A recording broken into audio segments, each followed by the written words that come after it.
shortage of teachers, especially in our special unit, because with 52 children, we have only one teacher, and one teacher in the special unit is supposed to handle 10 learners. So we are following it with the TSC, and I'm sure in due course we shall get teachers. For the special unit, for the special needs children, we usually say that sometimes people call them disabled, and we tell them disability is not inability, but they need so many teachers, because as we speak now, like now my teacher has been harmed by one of them, because sometimes they become violent, and with one teacher it is usually very, very challenging. Na katika darasa langu niko na watoto ambao wako na disabilities za aina mbalimbali.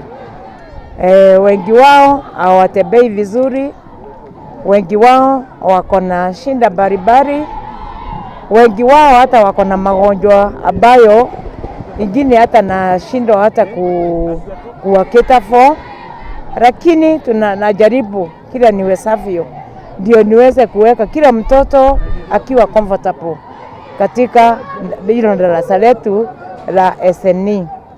Moso tunajaribu kila mtoto ajisikie ako to the right place where he's supposed to be, and also to make that child feel that he's wanted like any other child in the community. And which the government to do is to make sure that they provide the special classes with enough teachers. Like me, I'm only one in a class of 32 runners, which is really a big task. Na kwa hivyo kama serikali inaweza hata provide teachers wenye tunaweza saidiana to cater for those students, hata wao wenyewe watakuwa wanajisikia wakiwa well catered for, na pia hata kila mtoto achukuliwa kulingana na disability yake.